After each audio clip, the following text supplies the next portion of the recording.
Լավ է ուշքան երբեք, անդրադարձանք նորից այս թեմային, ասեմ, որ չկարողացա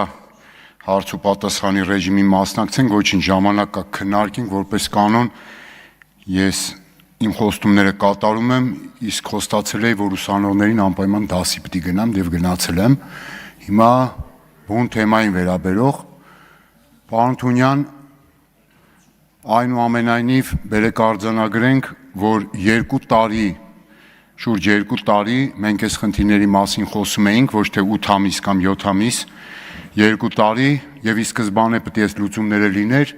դուք չեք արել, լավա որ անում եք, ինչը լավա որ գոնե հիմա եք անում, որովհետեւ տեսակ որ ի վերջո մերժվեց այս ձեր համակարգը Հայաստանի Հանրապետության քաղաքացիների կողմից, բայց վատը որ մի շարք քաղաքացիներ այդ բարդ անիմաստ ընթացակարգով են լրացրել այդ հայտարարագիրը եւ երկրորդ վատը որ մի շարք առաջարկներ, որ այդ թվում նաեւ պարոն Պողոսյանի հետ ես առիթ եմ ունեցել աշխատանքային կարգով քննարկելու, ձեր նախագծում տեղ չեն գտել։ Հիմա հարցի ձևով դրանք ձևակերպեմ, որ դուք անդրադառնաք, առաջինը հետեւյալն է, որ օրինակ հարկ վճարող եւ պետական պաշտոն զբաղեցնող անձինք, ովքեր լրացնում են նաեւ հայտարարագրեր որպես բարձրաստիճան պետական պաշտոնյաներ, ինչ իմաստ ունի նույն տեղեկատվությունը 2 անգամ հայտարարագրվի, սա մեկ։ Երկրորդ կարևոր հարցը, որ ավելի համակարգային է։ Լավ, ի վերջո այն քաղաքացիների համար, որոնց համար հիմա պարզեցնում եք, օրինակ թոշակառու, որ մենակ ստանում է թոշակ, պայմանական։ Ինչ իմաստ ունի այս հայտարարագրում ընդհանրապես։ Թեկուզ պարզեցված։ Ասում եք, տալիս ենք իրանց հարկ վճարողի հաշվառման համար, չգիտեմ ինչ, հետո իդենտիֆիկացնի։ Իդենտիֆիկացման համար 100-ի ձև կա։ Օրինակ, հանրային ծառայությունների համարանիշ եւ այլն։ Թոշակառու տատիկին ու պապիկին։ Օրինակ, կոնկրետ, ավելի սրենք խնդիրը։ Միայնակ կենսաթոշակառու, որ մենակ թոշակ է ստանում,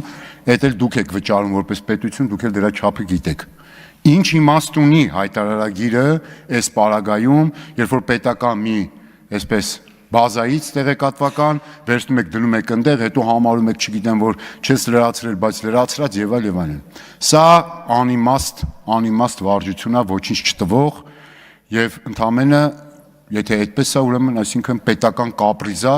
ասել ենք պետք է անենք կամ այլ քողարկմամբ։ Եվ ամենակարևորը, հիմա ասում եք, ախր տողատակով, պարոն Պողոսյան, որ հատուկ նաեւ հարցը ձեզ եմ ուղում, որ անդրադառնաք, տողատակով ասում եք ընտանիքի անդամը կարա չհարկվող եկամուտը, երբ որ փոխանցում են մեկը մեկին, այդ կարա չհայտարարագրի։ Բայց այն հարցը, որ տենց էլ անընդհատ մանիպուլացվում է, արտագնա աշխատանքի մեկնողների հարցը։ Հիմա այդ մարդիկ, օրինակ, որ փոխանցում են, աշխատում են դրսում, որովհետև ստեղ աշխատանք չեն գտել, այս այլ հարց է, առիթ լինի դրա մասին խոսենք, աշխատում են, օրինակ Ռուսաստանի Դաշնությունում դեռևս կարողանում են աշխատում են փող են փոխանցում իրենց ընտանիքը պահելու համար եւ ասենք ուսմանվարձ վճարելու կամ այլ ծախսեր հոգալու։ Հիմա այդ մարդկանց ինչ է սպասում։ Պիտի հայտարարագրեն թե չէ։ Այո, պիտի հայտարարագրեն, որտեվ դուք դա համարում եք հարկվող եկամուտ։ Հիմա այս իմաստով ինչ փոփոխություն եք առաջարկում։ Եվ